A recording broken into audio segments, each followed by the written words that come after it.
अस्सलामु अलैकुम रहमतुल्लाहि व बरकातुहू। जिन औरतों को लिकोरिया यानी सफ़ेद पानी की शिकायत होती है, तो जब वो नमाज़ पढ़ना चाहती है या नमाज़ पढ़ने का इरादा करती है तो उनके दिलो दिमाग में कई सारे सवालात पैदा हो जाते हैं।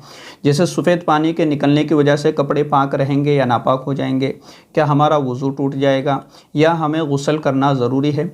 तो इस वीडियो को सुनने के बाद आपके नमाज़ पढ़ने का मसला भी हल हो जाएगा और इसी तरीके से आपके ज़हन में जितने भी सवालात थे वो तमाम इंशाअल्लाह क्लियर हो जाएंगे।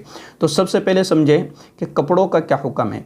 अगर सफ़ेद पानी लिकोरिया का कपड़ों पर लग जाए, अगर वो 1 दिरहम या 1 दिरहम से ज़्यादा है, 1 दिरहम का मतलब है हाथ की हथेली की जो गहराई है इसके बराबर या इससे ज़्यादा कहिए, तो इसको आम ज़बान में समझ लीजिए कि जो 1 रुपये का जो सिक्का होता है उसके बराबर, उसके फैलाव के बराबर अगर कपड़ों पर नापाकी लग गई है तो उसको धोना ज़रूरी है, नंबर 1। और अगर इससे कम लगी है नापाकी तो फिर उसको धोना ज़रूरी नहीं है, आप उसी हालत में नमाज़ पढ़ सकते हैं। लेकिन अगर धो लिया जाए तो बेहतर है, अगर आपके पास वक्त है तो आप उसको धो लेना बेहतर है। ये बात आपको समझ में आ गई। नंबर 2, सिर्फ सफ़ेद पानी के निकलने की वजह से, जो लिकोरिया का सफ़ेद पानी होता है जो बीमारी की वजह से निकलता है, तो इसकी वजह से गुस्ल फ़र्ज़ और वाजिब नहीं होता है, गुस्ल करना कोई ज़रूरी नहीं है। जो नापाकी आपके लगी है उस नापाकी को धो लिया जाए, उस हिस्से को धो लिया जाए और फिर उसमें नमाज़ पढ़ ली जाए। नंबर 3, लिकोरिया का पानी निकलने की वजह से वज़ू टूट जाता है। तो अगर आपने वज़ू किया और वज़ू करने के बाद या आप वज़ू के हालत में हैं और नमाज़ पढ़ना चाहती है लेकिन लिकोरिया का सफ़ेद पानी निकल गया, तो फिर आपके लिए ताज़ा वज़ू करना, नया वज़ू करना ज़रूरी है और फिर उसके बाद आप नमाज़ पढ़ेंगे। ये तो एक मसला हो गया।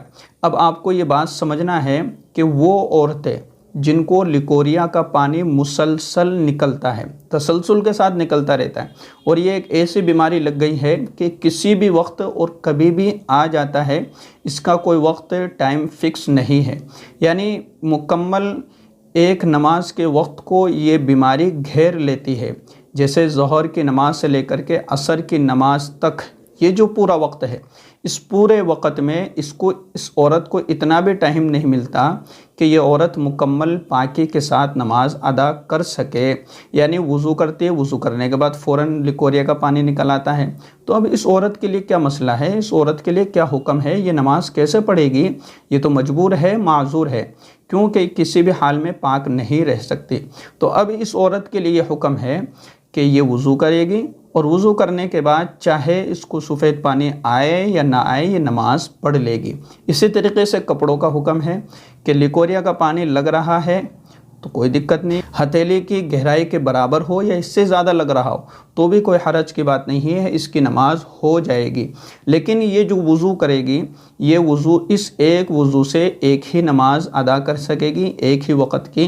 दूसरे नमाज के लिए, दूसरे वक़्त की नमाज के लिए इसको दूसरा वज़ू करना पड़ेगा। जैसे असर की नमाज़ इसने पढ़ ली, असर के लिए वज़ू किया, तो अब मगरिब की नमाज़ पढ़ने के लिए इस औरत को ताज़ा और नया वज़ू करना पड़ेगा।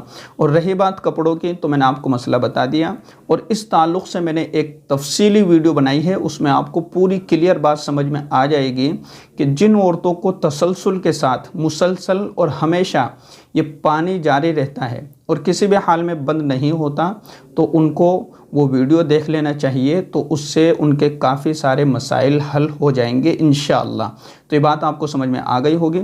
और इसी तरीके से जिन औरतों को लिकोरिया की बीमारी है, लिकोरिया की प्रॉब्लम है, उनके लिए एक वीडियो मैंने अपलोड की है, उसको भी ज़रूर जा कर के देखिए। उसमें मैंने एक वजीफ़ा बताया है, एक आयत बताई है, उस आयत को पढ़ करके और आप अपने पेट पर दम कीजिए, इंशाअल्लाह उससे भी आपको काफ़ी फ़ायदा मिलेगा।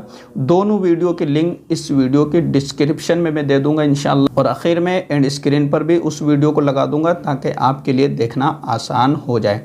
अस्सलामु अलैकुम रहमतुल्लाहि व बरकातुहू।